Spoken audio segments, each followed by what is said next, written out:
ಮಧುಗಿರಿಯ ರಾಜೀವ್ ಗಾಂಧಿ ಕ್ರೀಡಾಂಗಣದಲ್ಲಿ ತಾಲೂಕು ಆಡಳಿತ ಪುರಸಭೆ ಹಾಗೂ ರಾಷ್ಟ್ರೀಯ ಹಬ್ಬಗಳ ಆಚರಣೆ ಸಮಿತಿ ವತಿಯಿಂದ ನಡೆದ 70ನೇ ಕನ್ನಡ ರಾಜ್ಯೋತ್ಸವ ಸಮಾರಂಭದಲ್ಲಿ ಮಾಜಿ ಸಚಿವರು ಹಾಗೂ ಶಾಸಕರಾದ ಕೆಎನ್ ರಾಜಣ್ಣ ಅವರು ಭಾಗವಹಿಸಿದ್ದರು.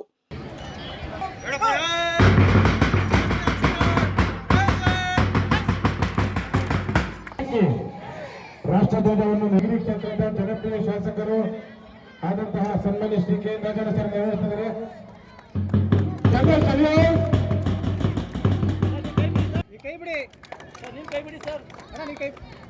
ರಾಜ್ಯೋತ್ಸವದ ಸಮಾರಂಭವನ್ನು ಉದ್ದೇಶಿಸಿ ಮಾತನಾಡಿದ ಅವರು, ನಮ್ಮ ಮಾತೃಭಾಷೆಗೆ ದೊಡ್ಡ ಇತಿಹಾಸವಿದೆ. ಕನ್ನಡವನ್ನ ಮನದಾಳದಿಂದ ಪ್ರೀತಿಸಿ, ಗೌರವಿಸಿ, ಉಳಿಸಿ ಬೆಳೆಸುವ ಕರ್ತವ್ಯ ನಮ್ಮದು. ಎಲ್ಲ ನಾಡ ಹಬ್ಬಗಳಿಗೂ ಸಾರ್ವಜನಿಕರು ಸಹ ಭಾಗವಹಿಸಿ ನಮ್ಮ ನಾಡು ನುಡಿ ಜಲದ ಬಗ್ಗೆ ಅರಿಯಬೇಕು ಎಂದರು.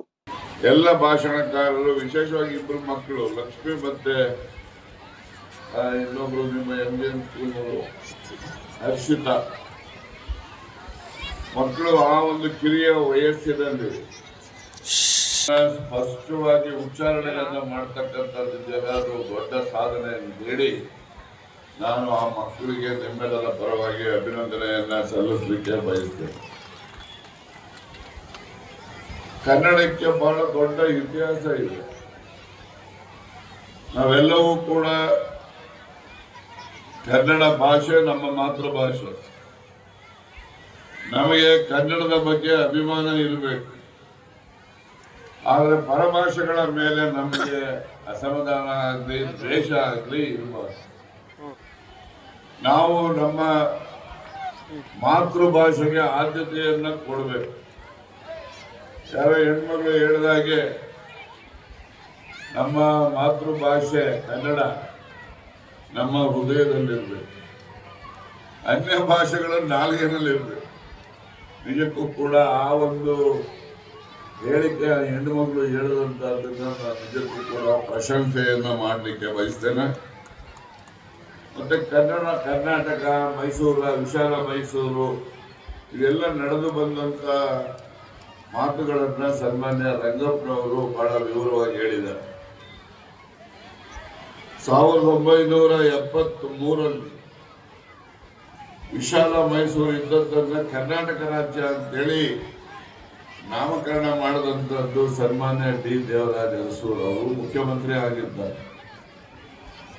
ಹೀಗೆ ನಮ್ಮ ರಾಜ್ಯಕ್ಕೆ ನಮ್ಮ ಕನ್ನಡ ಬಸ್ತು ಗೌರವವನ್ನು ಹೆಚ್ಚಿಸಲಿಕ್ಕೆ ಯಾರೆಲ್ಲ ಕ್ರಮಗಳನ್ನು ತೆಗೆದುಕೊಂಡಿದ್ದಾರೆ, ನಾವು ಅವರೆಲ್ಲರೂ ಕೂಡ ಇಂತಹ ಸಂದರ್ಭಗಳಲ್ಲಿ ನಾವು ನೆನೆಸ್ಕೊಳ್ತಕ್ಕಂಥದ್ದು, ಸ್ಮರಿಸ್ತಕ್ಕಂಥದ್ದು ನಮ್ಮೆಲ್ಲರ ಆದ್ಯ ಕರ್ತವ್ಯವೂ ಕೂಡ. ಅತಿ ಹೆಚ್ಚು ಜ್ಞಾನಪೀಠ ಪ್ರಶಸ್ತಿ ಬಂದಿರತಕ್ಕಂಥದ್ದು ನಮ್ಮ ಕನ್ನಡ ಭಾಷೆ.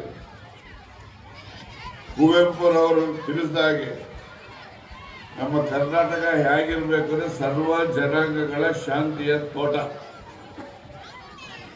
ಸರ್ವ ಜನಾಂಗಗಳ ಶಾಂತಿಯ ತೋಟ ಆದಾಗ ಮಾತ್ರ ನಾವೆಲ್ಲ ಕನ್ನಡಿಗರು ಅಂತ ಕರೆಸ್ಕೊಳ್ಳಿಕ್ಕೆ, ಮತ್ತೆ ಕನ್ನಡ ಭಾಷೆಯ ಮಕ್ಕಳು ಅಂತ ಕರೆಸ್ಕೊಳ್ಳಿಕ್ಕೆ ನಮ್ಗೆ ಯೋಗ್ಯತೆ ಇದೆ ಹೊರತು ಯಾವುದೋ ಕ್ಷುಲ್ಲಕ ಕಾರಣಗಳಿಂದ ನಾವು ಎಲ್ಲರೂ ಕೂಡ ಅಸಮಾಧಾನವನ್ನು ಹೊಂದತಕ್ಕಂಥದ್ದು ಸರಿಯಾಗಿ. ಯಾವುದೇ ಧರ್ಮದ ಬಗ್ಗೆ ಆಗಲಿ, ಯಾವುದೇ ಭಾಷೆಯ ಬಗ್ಗೆ ಆಗಲಿ ನಾವು ಅಸಮಾಧಾನ ಪಡ್ತಕ್ಕಂಥದ್ದಾಗಲಿ, ದ್ವೇಷ ಮಾಡ್ತಕ್ಕಂಥದ್ದಾಗಲಿ ನಮ್ಮಲ್ಲಿ ಆಗ್ತದೆ. ಹೀಗಾಗಿ ನಮ್ಮ ಮಾತೃಭಾಷೆಗೆ ನಮ್ಮ ಆತ್ಮದಲ್ಲಿ ಸ್ಥಾನವನ್ನು, ಹೃದಯದಲ್ಲಿ ಸ್ಥಾನವನ್ನು ಕೊಡೋಣ. ಆದರೆ ಬೇರೆ ಭಾಷೆಗಳನ್ನು ಕೂಡ ನಾವು ಕಲಿತಕ್ಕಂಥದ್ದಕ್ಕೆ ನಾವು ಯಾವತ್ತೂ ಕೂಡ ವಿರೋಧ ಇರಬಾರ್ದು, ಯಾವುದೇ ಭಾಷೆಗೂ ಕೂಡ ವಿರೋಧ ಇರಬಾರ್ದು. ಕಾರಣ ಇಷ್ಟೇ, ಎಲ್ಲ ಭಾಷೆಗಳಲ್ಲೂ ಕೂಡ ನಾವು ಕಲಿತಾಗ, ನಾವು ಇಲ್ಲಿಂದ ಬೇರೆ ರಾಜ್ಯಕ್ಕೆ ಹೋದ್ರೆ, ಬೇರೆ ದೇಶಕ್ಕೆ ಹೋದ್ರೆ ಅಲ್ಲಿನ ಭಾಷೆಯ ಅರಿವು ನಮ್ಗೆ ಇಲ್ಲದೆ ಇದ್ರೆ ನಾವು ಅಲ್ಲಿ ಅವಿದ್ಯಾವಂತರು ಅಂತಾನೆ. ಭಾಷೆ ಬರದೇ ಇದ್ದಾಗ ಅಲ್ಲಿರ್ತಕ್ಕಂಥ ನಾಮಫಲಕಗಳನ್ನ ಅರ್ಥ ಮಾಡ್ಕೊಳ್ತಕ್ಕಂಥ ಶಕ್ತಿ ಇಲ್ಲದೆ ಇದ್ರೆ ನಾವು ಆ ಊರಲ್ಲಿ ಹೋದ್ರೆ ಹಿಂದಿನಲ್ಲಿ ಹೇಳಿದಾಗೆ ಅನ್ಪಡ್ ಅಂತಾನೆ. ಅನ್ಪಡ್ ಅಂದ್ರೆ ವಿದ್ಯೆ ಓದಿಲ್ಲ ಇವನು ದಂಡ ಅಂತ. ಅದಕ್ಕೋಸ್ಕರ ನಾವು ಕನ್ನಡ ಭಾಷೆಗೆ ಮಾತೃಸ್ಥಾನವನ್ನು ನೀಡಬೇಕು. ಬೇರೆ ಭಾಷೆಗಳನ್ನು ಕೂಡ ನಾವು ಅರ್ಥಕೊಂಡಾಗ ಮಾತ್ರ ನಮ್ಮ ಜೀವನ ಸಾರ್ಥಕ ಆಗ್ತದೆ ಅಂತೇಳಿ ನಾನು ಅದು ಕೂಡ ಭಾವಿಸ್ತೇನೆ. ಮೊದಲೆಲ್ಲ ಮಧುಗಿರಿಯಿಂದ ತುಮಕೂರಿಗೆ ಹೋಗ್ಬೇಕು ಅಂದ್ರೆ, ಬೆಂಗಳೂರಿಗೆ ಹೋಗ್ಬೇಕು ಅಂದ್ರೆ ದೊಡ್ಡ ಸಾಧನೆ. ಈಗ ನಿಮ್ಮ ಅಂಗೈಯಲ್ಲೇ ದೇಶ ಎಲ್ಲ, ಪ್ರಪಂಚ ಎಲ್ಲ ನಿಮ್ಮ ಅಂಗೈಯಲ್ಲಿ. ನೀವು ತಿಳ್ಕೊಳ್ತಕ್ಕಂಥದ್ದಕ್ಕೆ, ಅರ್ಥಕೊಳ್ತಕ್ಕಂಥದ್ದಕ್ಕೆ ಬಹಳ ಸುಲಭ. ಮೊದಲು ಪಕ್ಕದಲ್ಲಿ ಏನ್ ಸಿರಾದಲ್ಲಿ ನಡೆಯುತ್ತೆ ಅಂತೇಳಿ ನೀವು ತಿಳ್ಕೊಬೇಕಾದ್ರೆ ಬಹಳ ಕಷ್ಟ ಇತ್ತು. ಯಾವತ್ತೋ ಒಂದು ವಾರ ಆದ್ಮೇಲೆ ಪತ್ರಿಕೆಯಲ್ಲಿ ಬರ್ತಾ ಇತ್ತು, ಅದನ್ನ ನೋಡ್ಕೊಂಡು ನೀವು ತಿಳ್ಕೊಬೇಕಾಗಿತ್ತು. ಈಗ ಆ ರೀತಿ ಇಲ್ಲ. ಪ್ರಪಂಚದ ಯಾವುದೇ ಮೂಲೆಯಲ್ಲಿ ಏನೇ ಸಂಗತಿ ನಡೆದರೂ ಕೂಡ ಕ್ಷಣಾರ್ಧದಲ್ಲಿ ನೀವು ತಿಳ್ಕೊಳ್ತಕ್ಕಂಥ ಶಕ್ತಿ, ಮುಂದುವರಿಕೆ ವಿಜ್ಞಾನ ಆಗಿದೆ. ಕಲಿತಕ್ಕಂಥದ್ದು ಮತ್ತೆ ಭಾಷೆಗಳಲ್ಲಿ ಇರ್ತಕ್ಕಂಥ ವಿದ್ವತ್ತನ್ನ ನಾವು ಅರ್ಥೈಸ್ಕೊಳ್ತಕ್ಕಂಥದ್ದು, ಹೀಗೆಲ್ಲ ಆದಾಗ ನಮ್ಮ ಜ್ಞಾನ ಭಂಡಾರ ಹೆಚ್ಚುತ್ತೆ. ಜ್ಞಾನ ಭಂಡಾರ ಹೆಚ್ಚಿದಾಗ ಮಾತ್ರ ನಾವು ಈ ಸ್ಪರ್ಧಾತ್ಮಕ ಜಗತ್ತಿನಲ್ಲಿ ನಾವು ಕೂಡ ಸ್ಥಾನಮಾನಗಳನ್ನ ಗಳಿಸಲಿಕ್ಕೆ ಸಾಧ್ಯ. ಆದ್ರಿಂದ ನಾನು ಮಕ್ಕಳಲ್ಲಿ ಕನ್ನಡದ ಜೊತೆಯಲ್ಲಿ ಇಂಗ್ಲಿಷ್ ಅಭ್ಯಾಸ ಮಾಡ್ತಕ್ಕಂಥ ಅಗತ್ಯದಲ್ಲಿ ಕೂಡ ಹೆಚ್ಚಿದೆ. ನಾವೆಷ್ಟೋ ಇಂಗ್ಲಿಷ್ ಪದಗಳನ್ನ ಕನ್ನಡದಲ್ಲಿ ನಾವು ಉಪಯೋಗ ಮಾಡ್ತಾ ಹೋಗ್ತೀವಿ. ರಂಗಪ್ಪನವ್ರು ಹೇಳಿದಂಗೆ ಪೊಲೀಸ್ ಠಾಣೆ ಅಂದ್ರೆ ಎಲ್ರಿಗೂ ಗೊತ್ತಾಗ್ತದೆ. ಆರಕ್ಷಕ ಠಾಣೆ ಅಂದ್ರೆ ಯಾವ್ದಪ್ಪ ಇದು ಅಂತ, ಯಾವ್ದೋ ಹೊಸ. ಹೀಗಾಗಿ ಆಡು ಭಾಷೆ, ಅರ್ಥವಾಗ್ತಕ್ಕಂಥ ಭಾಷೆ ಅಂದ್ರೆ ಅದು ಕನ್ನಡ ಭಾಷೆ. ಎಲ್ಲ ಭಾಷೆಗಳಲ್ಲಿರ್ತಕ್ಕಂಥ ಪದ ಗುಚ್ಛಗಳನ್ನ ಸೇರಿಸ್ಕೊಂಡು ನಮ್ಮ ಕನ್ನಡ ಭಾಷೆಯನ್ನ ನಾವೆಲ್ಲೂ ಕೂಡ ಸಮೃದ್ಧಿ ಮಾಡ್ತಕ್ಕಂಥ ಅಗತ್ಯತೆಯನ್ನು ಕೂಡ ಮುಂದಿನ ದಿನಗಳಲ್ಲಿ ಇದೆ ಅಂತೇಳಿ ನಾನು ಅದು ಕೂಡ ಭಾವಿಸ್ತೇನೆ. ಈ ದಿವಸ ಏನು ಈ ಒಂದು 70ನೇ ಕನ್ನಡ ರಾಜ್ಯೋತ್ಸವದ ಆಚರಣೆಯನ್ನ ತಾಲೂಕು ಆಡಳಿತ ಬಹಳ ಅಚ್ಚುಕಟ್ಟಾಗಿ ಏರ್ಪಾಡು ಮಾಡಿದೆ. ಆದ್ರೆ ಇನ್ನೂ ಕೆಲವು ವ್ಯವಸ್ಥೆಗಳನ್ನ ನಾವು ಮುಂದಿನ ದಿನಮಾನಗಳಲ್ಲಿ ಹೆಚ್ಚು ಮಾಡ್ಕೊಳ್ತಕ್ಕಂಥದ್ದಕ್ಕೆ, ದಕ್ಷತೆಯನ್ನ ಹೆಚ್ಚಿಸ್ಕೊಳ್ಳಿಕ್ಕೆ ಅವಕಾಶ ಇದೆ. ಅಲ್ಲಿ ಮಕ್ಕಳ ಹತ್ರ ಟೀಚರ್ಸ್ಗಳು ಯಾರು ಕಾಣೋದಿಲ್ಲ. ಅವ್ರು ಅಲ್ಲೇ ತಿರ್ಗಾಡ್ತಾರೆ, ಅಲ್ಲೇ ಕೂತ್ಕೊಳ್ತಾರೆ, ಎದ್ದು ಹೋಗ್ತಾರೆ, ಎದ್ದು ಬರ್ತಾರೆ. ಒಂದು ಶಿಸ್ತು ಇವೆಲ್ಲ ನಮ್ಮಲ್ಲಿ ಇರ್ಬೇಕಾದ್ರೆ ಆ ಶಿಸ್ತನ್ನ ನಾವು ಮಕ್ಕಳಿಗೆ ಕಲಿಸ್ಬೇಕು. ನಾವು ಶಿಸ್ತನ್ನ ಪಾಲನೆ ಮಾಡಬೇಕು. ಆಗ ಮಾತ್ರ ನಮ್ಮ ಮುಂದಿನ ಜೀವನ, ನಮಗೆ ಮುಂದಿನ ದಿನಮಾನಗಳಲ್ಲಿ ಗೌರವಗಳು ಎಲ್ಲವೂ ಕೂಡ ಹೆಚ್ಚಲಿಕ್ಕೆ ಸಾಧ್ಯ ಆಗ್ತದೆ ಅಂತಕ್ಕಂಥ ಮಾತನ್ನು ಸಂದರ್ಭದಲ್ಲಿ ನಾನು ವ್ಯಕ್ತಪಡಿಸಿ, ಮೊದಲನೇ ಶಾಮಿಯಾನ ಆಗ್ತಾ ಇರಲಿಲ್ಲ, ಮಕ್ಕಳಿಗೆಲ್ಲ ಬಿಸಿಲಲ್ಲೇ ಕೂರಿಸ್ಕೊಡ್ತಾರೆ. ಈ ಪುರಸಭೆ ಅಧ್ಯಕ್ಷರು ಹೇಳ್ತಾ ಇದ್ರು, ನಾವು ಈ ರೀತಿ ಎಲ್ಲ ವ್ಯವಸ್ಥೆ ಮಾಡ್ತಕ್ಕಂಥದ್ದು ನಾವು ಮಕ್ಕಳಿಗೆ ಒಂದು ಒಳ್ಳೆಯ ವಾತಾವರಣ ಸೃಷ್ಟಿ ಆಗಲಿ ಇರ್ತಕ್ಕಂಥ ದೃಷ್ಟಿಯಿಂದ ಮಾಡಿದ್ದಾರೆ. ಹಾಗಾಗಿ ಪುರಸಭೆ ಎಲ್ಲ ಅಧ್ಯಕ್ಷರು, ಉಪಾಧ್ಯಕ್ಷರು, ಸದಸ್ಯರುಗಳು, ಅಲ್ಲಿನ ಮುಖ್ಯಾಧಿಕಾರಿಗಳು ಮತ್ತು ಇತರೆ ಅಧಿಕಾರಿಗಳು ಅವರೆಲ್ಲರಿಗೂ ಕೂಡ ನಾನು ವಿಶೇಷವಾಗಿ ಅಭಿನಂದನೆಯನ್ನು ಸಲ್ಲಿಸ್ತೇನೆ. ಜೊತೆಯಲ್ಲಿ ವಿಭಾಗಾಧಿಕಾರಿ ಶಿವಪ್ಪನವರು, ಶ್ರೀನಿವಾಸರವರು ಮತ್ತೆ ಲಕ್ಷ್ಮಣರವರು, ಹಾಗೆಯೇ ತಾಲೂಕು ಮಟ್ಟದ ಎಲ್ಲ ಅಧಿಕಾರಿ ವರ್ಗದವರು ಎಲ್ಲರೂ ಕೂಡ ಈ ರೀತಿಯ ಒಂದು ರಾಜ್ಯೋತ್ಸವವನ್ನು ಆಚರಣೆ ಮಾಡ್ತಕ್ಕಂಥದ್ದಕ್ಕೆ ಹೆಚ್ಚು ಆಸಕ್ತಿಯನ್ನು ವಹಿಸಿದರೆ ಮುಂದಿನ ದಿನಮಾನಗಳಲ್ಲೂ ಕೂಡ ಯಾವುದೇ ನಾಡ ಹಬ್ಬಗಳು ಬಂದರೂ ಕೂಡ ಎಲ್ಲರೂ ಅಧಿಕಾರಿಗಳು ಸೇರ್ತಕ್ಕಂಥ ಜೊತೆಯಲ್ಲಿ ಸಾರ್ವಜನಿಕರು ಕೂಡ ಭಾಗವಹಿಸಬೇಕು.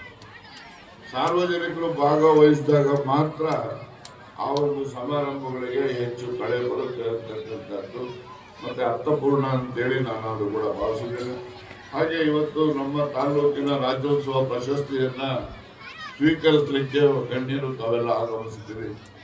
ತಮಗೂ ಕೂಡ ಈ ಒಂದು ಶುಭಾಶಯಗಳನ್ನ, ಅಭಿನಂದನೆಗಳನ್ನ ಸಲ್ಲಿಸೋದ್ರ ಜೊತೆಗೆ ನಿಮ್ಮ ಒಂದು ಸಾಧನೆ ಅದು ಬೇರೆಯವರಿಗೆ ಮಾದರಿ ಆಗಲಿ ಅಂತೇಳಿ ಆಶಿಸಿ ತಮಗೂ ಕೂಡ ಅಭಿನಂದನೆಗಳನ್ನು ಸಲ್ಲಿಸಿದ ಮಾತ್ರ ಮುಗಿಸ್ತೇನೆ. ನಮಸ್ಕಾರ. ವಿಭಾಗ ಅಧಿಕಾರಿ ಗೋಟೂರು ಶಿವಪ್ಪರವರು ಧ್ವಜಾರೋಹಣ ನೆರವೇರಿಸಿ ಮಾತನಾಡಿ, ಕುವೆಂಪುರವರ ನಾಡಗೀತೆಯಲ್ಲಿ ಕರ್ನಾಟಕದ ಇತಿಹಾಸದ ವಿಚಾರಗಳು ಪ್ರಸ್ತಾಪಗೊಂಡಿದ್ದು, ಅಳಿದ ಮಹನೀಯರ ಮುಖ್ಯ ಹೆಸರುಗಳನ್ನು ದಾಖಲಿಸುವ ನಿಟ್ಟಿನಲ್ಲಿ ಕರ್ನಾಟಕದ ಭವ್ಯ ಪರಂಪರೆಯನ್ನ ತೆರೆದಿಟ್ಟಿದ್ದಾರೆ ಎಂದರು. ಮೈಸೂರು ಮಹಾರಾಜರುಗಳು, ನಾಲ್ವಡಿ ಕೃಷ್ಣರಾಜ ಒಡೆಯರ್, ದಿವಾನ್ ಪೂರ್ಣಯ್ಯ, ಮಿರ್ಜಾ ಇಸ್ಮಾಯಿಲ್ ಮತ್ತು Bharat Ratna M. Sir M ವಿಶ್ವೇಶ್ವರಯ್ಯನವರು, ಶಿಕ್ಷಣ, ಸಾಹಿತ್ಯ ಮತ್ತು ಸಂಸ್ಕೃತಿಯ ಅಭಿವೃದ್ಧಿಗೆ ವಿಶೇಷ ಕೊಡುಗೆಗಳನ್ನು ನೀಡಿದ್ದು ಆಧುನಿಕ ಮೈಸೂರು ರಾಜ್ಯ ನಿರ್ಮಾಣದ ರೂವಾರಿಗಳಾಗಿದ್ದಾರೆ. ಅವರು ದೂರದೃಷ್ಟಿಯಿಂದ ಸ್ಥಾಪಿಸಿದ ಶಾಲಾ ಕಾಲೇಜುಗಳು, ಮೈಸೂರು ವಿಶ್ವವಿದ್ಯಾಲಯ, ತಾಂತ್ರಿಕ ಕಾಲೇಜುಗಳು ಹಾಗೂ ಹೆಬ್ಬಾಳದ ಕೃಷಿ ವಿಶ್ವವಿದ್ಯಾಲಯ ನಾಡಿನಲ್ಲಿ ಅಕ್ಷರ ಪ್ರಸಾರ ಮತ್ತು ಭೌತಿಕ ಉನ್ನತಿಗೆ ಕಾರಣವಾಗಿದೆ.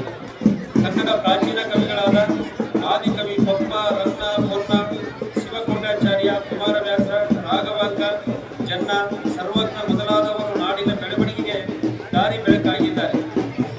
ಕನ್ನಡದ ಆದಿಕವಿ ಪಂಪಕವಿ ನೀಡಿರುವ ಮಾನವ ಕುಲ ತಾನೊಂದೇವಲಂ ಎಂಬ ವಿಶ್ವಮಾನವ ಪರಿಕಲ್ಪನೆ ಹಾಗೂ ಕುವೆಂಪು ಅವರ ವಿಶ್ವಮಾನವತೆಗೆ ನಾಂದಿಯಾಗಿದೆ. ಭಕ್ತಿ ಪರಂಪರೆಯ ವಾಗ್ದಾರರು ವಚನಕಾರರ ಬಸವಣ್ಣ, ಅಕ್ಕ ಮಹಾದೇವಿ, ಅಲ್ಲಮಪ್ರಭು, ಜೇಡರ ದಾಸಿಮಯ್ಯ, ಸಿದ್ದರಾಮಣ್ಣ ಮೊದಲಾದವರು ಸಮಾಜದ ಅಜ್ಞಾನ ಅಂಧಕಾರವನ್ನು ತೊಡೆದು ಅಕ್ಷರ ಬೆಳಕನ್ನು ಪಸರಿಸುವ ಕಾಯಕ ಮಾಡಿದ್ದಾರೆ. ಆಧುನಿಕ ಯುಗದಲ್ಲಿ ಕುವೆಂಪು, ಬೇಂದ್ರೆ, ಮಾಸ್ತಿ, ಭಾರತರು, ಗೋಕಾಕ್, ಅನಂತಮೂರ್ತಿ, ಕಂಬಾರರು ಮೊದಲಾದವರು ಕನ್ನಡ ಸಾಹಿತ್ಯ ಪುಸ್ತಕ ಪ್ರಪಂಚವಾಗಿ. ಇನ್ನು ಕಾರ್ಯಕ್ರಮದಲ್ಲಿ tahsildar H Srinivas, DySP Manjunath, EO Lakshman, ಪುರಸಭೆ ಅಧ್ಯಕ್ಷ ಲಾಲಪೇಟೆ ಮಂಜುನಾಥ್ ಸೇರಿದಂತೆ ಎಲ್ಲ ಪುರಸಭೆ ಸದಸ್ಯರು ಹಾಗೂ ಎಲ್ಲ ಇಲಾಖೆ ಅಧಿಕಾರಿಗಳು, ಶಿಕ್ಷಕರು, ಮಕ್ಕಳು ಹಾಗೂ ಸಾರ್ವಜನಿಕರು ಹಾಜರಿದ್ದರು.